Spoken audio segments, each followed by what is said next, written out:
Sebenarnya agak ragu untuk bikin konten itu karena ketika mencoba untuk memulai delalah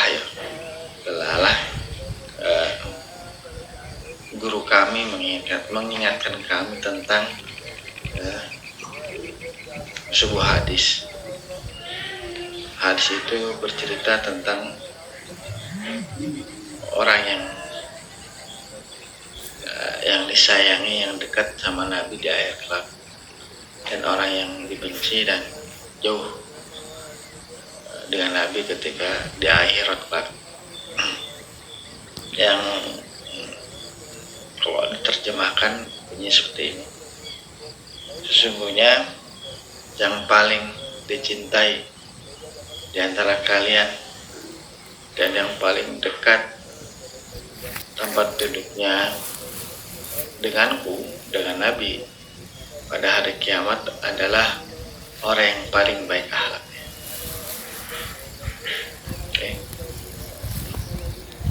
Kemudian, dan sungguh orang yang dibenci, aku benci, Nabi benci di antara kalian ada yang paling dan yang paling jauh duduknya di akhir nanti di hari kiamat adalah orang yang buruk akhlaknya, yaitu aksasarun, orang yang banyak ngomong, banyak celoteh,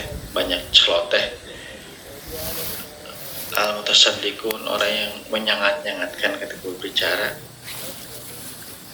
al-mutafahikun, orang yang meninggikan, merasa tinggi ketika berbicara, dalam artian ngomongnya sombong lah gitu kan. Gara-gara ini nih gitu kan, kita tuh ragu-ragu apakah perlu bikin konten gitu kan. Khawatirnya asasarun, orang yang banyak ngomong, membual gitu kan.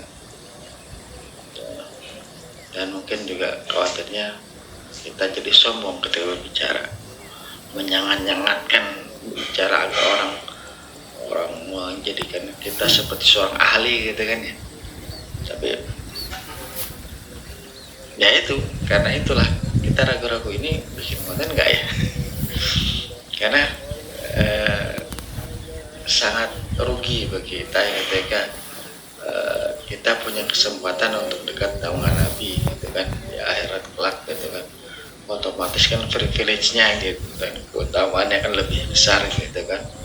Lah kok kita menjadi orang yang dibenci oleh Nabi gitu kan, karena banyak ngomongnya meninggikan, menyangat-nyangatkan, merendahkan orang lain gitu.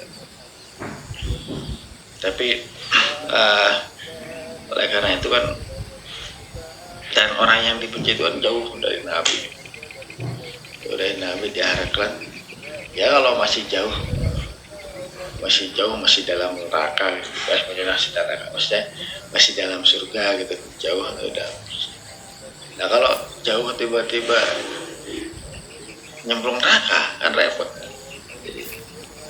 Jadi sempat ragu, sempat bimbang ketika mau bikin konten. Tapi kemudian saya teringat sebuah hadis lain gitu kan. Man sana sunatan hasanatan falahu gitu. Barang siapa yang memberi contoh kepada kebaikan, sebagai contoh yang baik, memberikan nilai yang baik, maka dia akan memperoleh pahala dari orang-orang yang mengikutinya gitu. Orang yang mengikuti, kita mengambil hibrah, mengambil pelajaran dari apa yang kita sampaikan. Itu hasungan atau itu keinginan besarnya seperti itu. Maka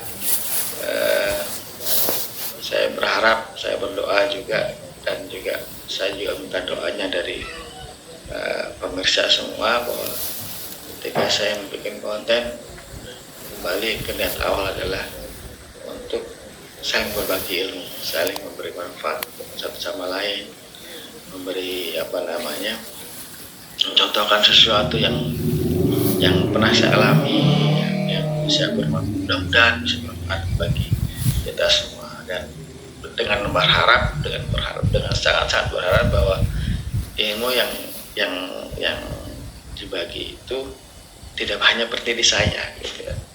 Kasihan orang-orang yang telah memberi ilmu, guru-guru saya itu kasihan, karena tidak berhenti amal atau pahalanya seorang muslim ketika meninggal, kecuali ya yang orang yang akan terus muncul adalah ya ilmu yang bermanfaat. Nah, dari karena itu saya berharap bahwa ilmu yang nanti akan disaring itu adalah sesuatu yang bermanfaat bagi kita semua, dan semoga juga memberi kebaikan kepada kita semua. Dan ilmu yang dari guru-guru saya, apa yang saya pahami dari omongan guru-guru saya, tidak berhenti di situ, tidak hanya berhenti di saya, tapi juga mengalir, juga tersampaikan kepada teman-teman sekalian. Semoga Allah melindungi kita dari niat yang untuk ditetapkan dalam niat yang baik ini.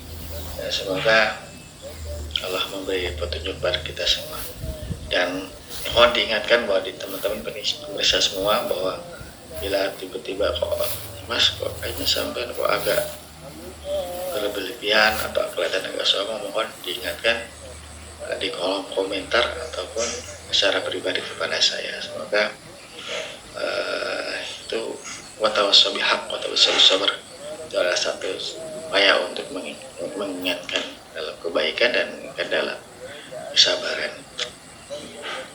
Semoga itu bermanfaat. Wassalam.